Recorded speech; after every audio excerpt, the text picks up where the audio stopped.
Zarzaur here with Officer Ramos of the Florida Fish and Wildlife, and in this segment we're going to talk about jet ski safety.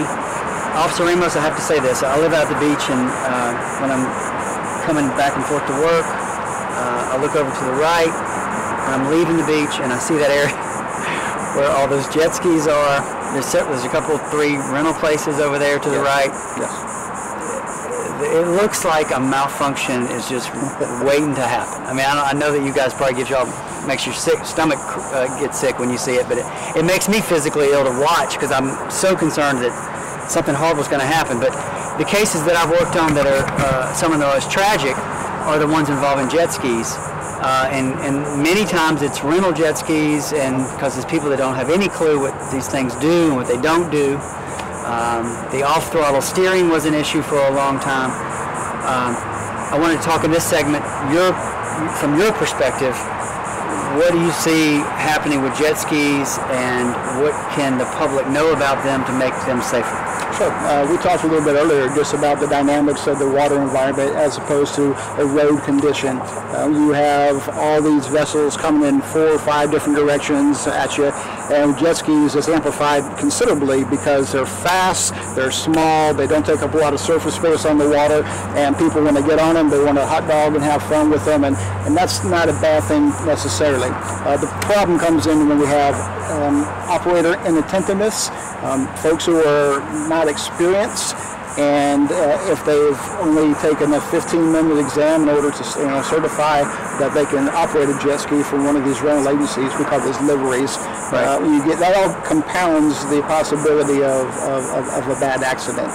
A lot of our boating accidents that we have, the large number of those boating accidents are actually PWCs, personal watercraft, and we call them skis or jet skis. I call it jet ski, but what I mean is PWCs. Yeah, the technical term is PWC. It's kind of classification that encompasses all those together. And PWCs can be a lot of fun, but they also are inherently dangerous. So folks who are using them have to have a higher degree of situational awareness than even a regular vessel operator. And even with that, you've got to really keep your head on a swivel, paying attention to your surroundings at all times. Typically, the other thing I notice is people don't really do that by themselves. It's usually more than one. Right. And they're playing around each other. Right. And they're looking for things to jump over. They're looking for wakes. They're looking for obstacles to go around. They're looking for things to do, and they're not paying a lot of attention to who they're with.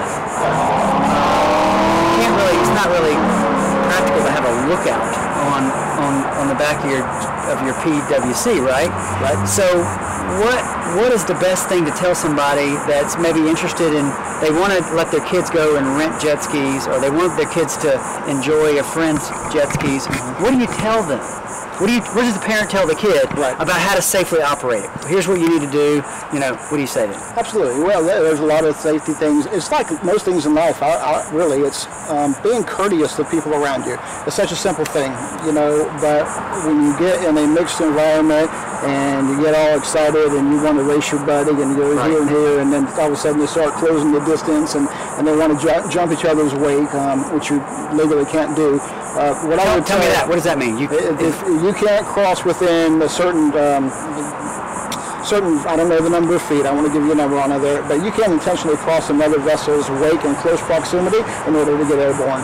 Okay, that's actually against the law. Okay, well, I didn't know that. Yep, so you can't do that intentionally. Now, if you're just going out there and some vessel has caused a big wake and that vessel's long gone and you jump a wake, that's a different ball game. But when you're dogfighting, if you will, when jet skis are buzzing in around and trying to intentionally jump each other's wakes, that's a problem.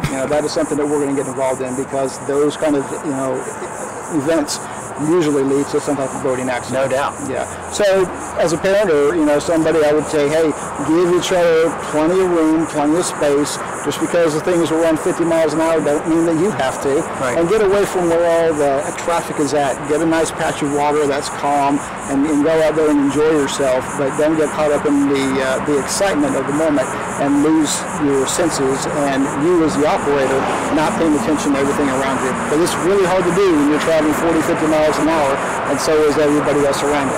And so slow it down, be super courteous to everybody out there, give everybody else plenty of space, and follow all the rules, and make sure that if you have any questions, you can always stop and ask that rental place, or call FFWCC or the Coast Guard.